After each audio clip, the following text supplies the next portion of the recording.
subtração ou diferença entre conjuntos. A subtração e diferença entre conjuntos é o seguinte. Você tem um conjunto S e um conjunto T, representados por 1, 2, 3 e 4, e 1, 3, 5 e 7, respectivamente. Dizemos que a subtração entre S menos T é o seguinte, é igual a 2 e 4. Perceba, a subtração entre S menos T é nada mais nada menos do que o seguinte. O que é que tem em S que não tem em T? É como se você estivesse namorando com uma pessoa, ela lhe troca e você diz assim, o que é que tem naquele cara ou naquela moça que não tem em mim? É isso daqui, ó. O que você vai ver que o 1 ele está no T e o 3 ele também está no T. O que ele tem independente é o 2 e o 4, que é o resultado final. Agora, se for T menos S, você vai perceber o seguinte, você vai tirar a interseção. A interseção, como eu já disse, é 1 aqui e o 3 aqui. E nos resta somente os 5 e o 7. Ou seja, o que o S tem é o 5 e o 7, e o que o T, na verdade, tem é o 5 e o 7, e o S não tem. Conjunto complementar. Vamos lá. O conjunto complementar ele é baseado no conjunto universo. Por exemplo, veja aqui. Conjunto complementar ele é baseado no seguinte. Você tem dois conjuntos, por exemplo, um conjunto universo, né? Ele tem os seus elementos aqui dentro. E ele tem um conjunto aqui dentro chamado conjunto I. Vou chamar esse conjunto de U de universo. E vou deixar aqui uma interseção também aqui para um conjunto A. Certo? Esse símbolozinho aqui significa o seguinte, complementar de A em relação a B. Complementar de A em relação a B vai ser exatamente B menos A. Nesse caso aqui que a gente deu. Eu vou colocar aqui esse número aqui de B, esse conjunto aqui de B, certo? E vocês vão entender. O complementar de A em relação a B é tudo que B tem que A não tem, ok? Mas se a gente tiver um conjunto A em relação a um conjunto universo, ou que um conjunto A, então a gente vai ter o seguinte: o conjunto A está aqui dentro com seus elementos, né? E o complementar é aquilo que o conjunto universo tem que o A não tem. Ou seja, o conjunto universo é o próprio A mais essa partezinha aqui de fora. Ou seja, o complementar é o que ele falta, no conjunto A para ele ser completo, para ele ter tudo. O que é que falta? Essa partezinha aqui do conjunto universo, entendeu? Complementar é a relação assim entre o que falta. E essa parte aí de subtração e diferença de conjuntos é o que ele tem que eu não tenho. Mais ou menos essa relação. Só para pegarem bem o gancho aí.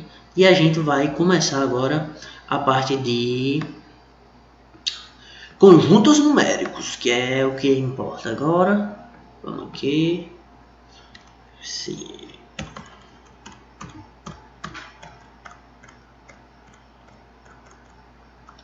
Opa, não spoiler. Conjunto numérico, como a nossa aula é uma aula expositiva, você vai ver o seguinte. Conjunto numérico a gente tem, como a gente viu lá no começo, a gente vai falar sobre os naturais, sobre os inteiros, sobre os racionais, irracionais e os reais, que é a junção de todos. Você vai ver o seguinte, o conjunto dos números naturais, agora a gente vai falar de números, a gente estava falando só de letras, de elementos. E elementos agora nos conjuntos numéricos são números, né? Logicamente. O conjunto dos naturais, ele diz aqui, o primeiro conjunto numérico a ser estudado é o conjunto dos naturais, representados por N. Ele tem um N, um tracinhozinho assim, certo? Que surgiu a partir do momento em que foi sentida a necessidade de contagem. Lá no primórdio, quando eles passaram a usar números, símbolos, para definir alguma coisa, quantidades, que começou a surgir os números naturais.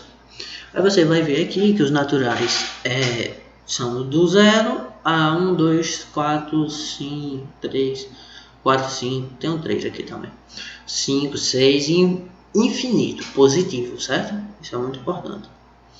E aí os naturais não nulos são representados por esse N com um asterisco.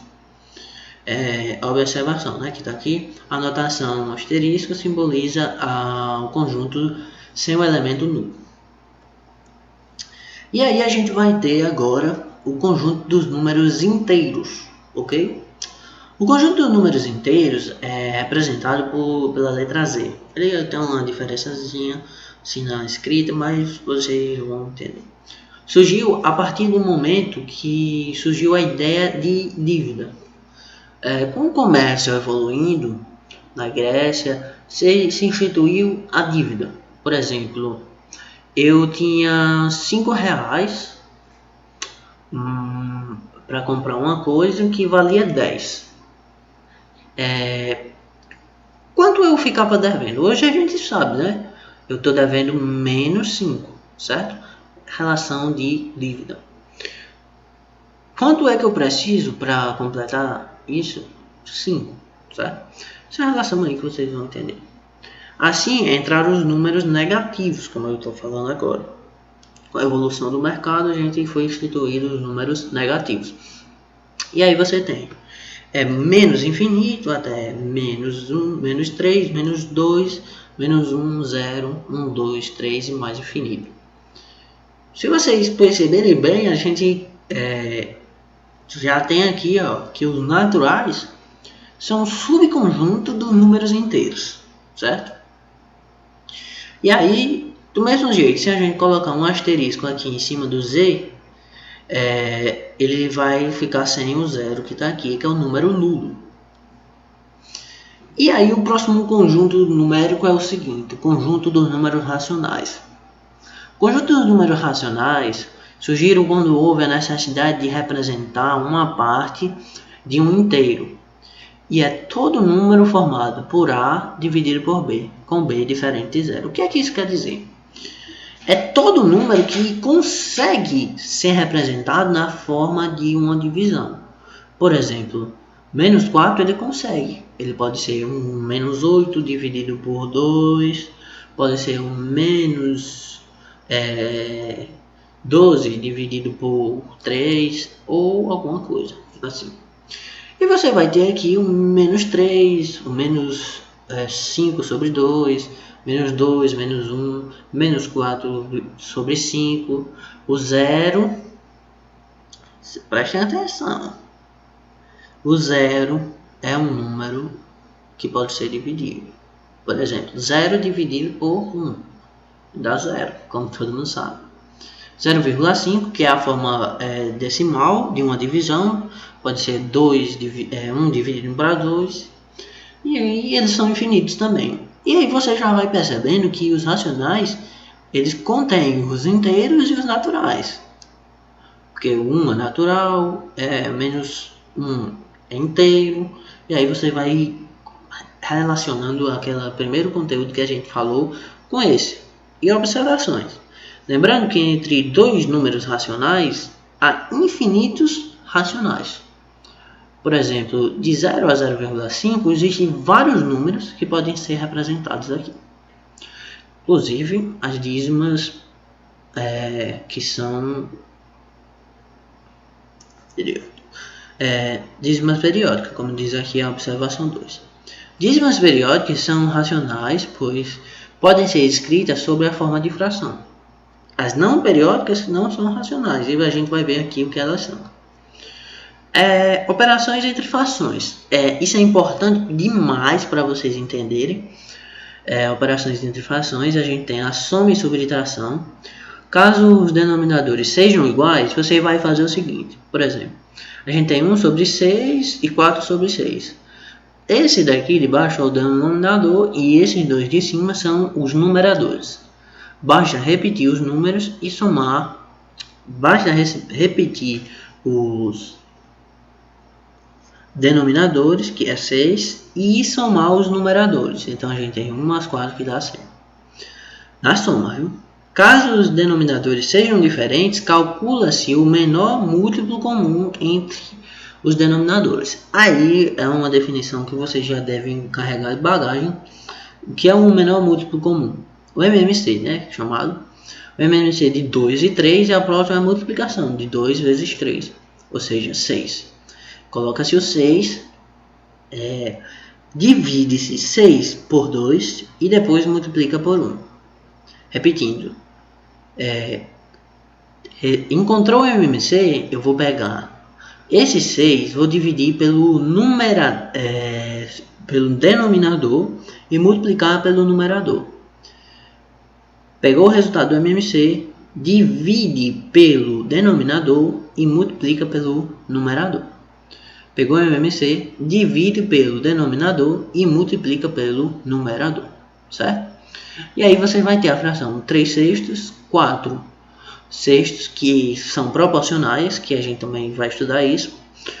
E repete-se agora 6, que é o nosso denominador, e soma-se os numeradores, dando o resultado 7.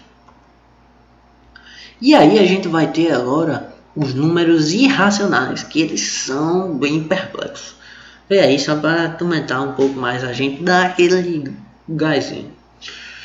O conjunto dos números irracionais formado I ou R menos Q, que a gente já estudou o que é isso, ou só o Q. Os números irracionais são números que não podem ser escritos sob a forma de fração, pois são números decimais infinitos e não periódicos. Como o exemplo de números irracionais, podemos ter menos raiz de 2, raiz de 3, um número irracional, uma dízima não periódica, uma dízima infinita. Raiz de 5, π, é um número irracional, ele é 3,14 aproximadamente. Tem algumas convenções que a gente faz para esses números chegarem perto. E aí a gente vai ter aqui os números reais, que é simplesmente a união, como a gente já falou aí, de todos esses conjuntos numéricos. E aí um diagramazinho para vocês. A gente tem aqui o conjunto dos naturais, que são 1, 2, 3, infinitos positivos. Os números inteiros, que são menos 1, menos 2, menos 3, infinitos negativos também, junto com os naturais. Como eu disse, os naturais é um subconjunto dos inteiros. Os racionais, que são os números escritos sobre frações, como eu já disse, os inteiros e os naturais são subconjuntos deles. E aí a gente vai ter os números reais. E os irracionais ficam aqui por fora, certo? Irracionais, eles não se misturam com os racionais, que são esses, ok? E aí a gente tem só um exemplozinho aqui sobre esse conteúdo para vocês fazerem. Façam também a lista que eu vou mandar aí para vocês. Vai ser de grande valia para vocês tentarem aí recomeçarem a estudar e tentar dar um passozinho a mais. Uma pizzaria realizou com 100 pessoas uma pesquisa realizada com 100 pessoas em uma pizzaria, revelou destas 70 gostam de pizzas salgadas, 20 gostam de pizzas salgadas e doces ao mesmo tempo, ou seja, é uma união entre salgadas e doces, uma interseção, né? Quantas foram as pessoas que responderam que gostam apenas de pizzas doces. Aí a gente fez aqui, primeiro, para a gente resolver esse exercício, a gente vai colocar aqui o seguinte: a interseção, que é o número 20, que eles gostam de pizzas tanto salgada como doce. E aí você vai perceber, né?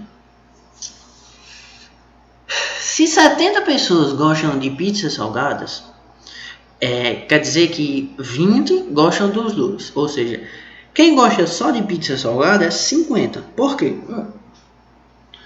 Quem gosta só de pizza salgada vai ser o valor total de quem gosta de pizza salgada menos a interseção.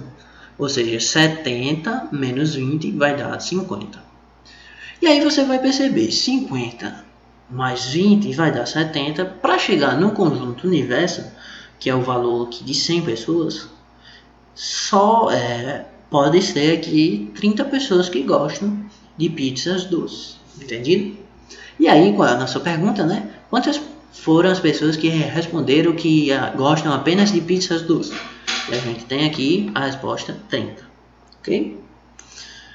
As questões que eu vou mandar vão ser desse tipo básico, para vocês começarem a estudar. E aí as fontes, vocês podem ver aí no que eu vou deixar um contato aqui. Vocês podem tirar dúvida através desse Gmail, desse WhatsApp, se vocês quiserem também pelo Instagram. E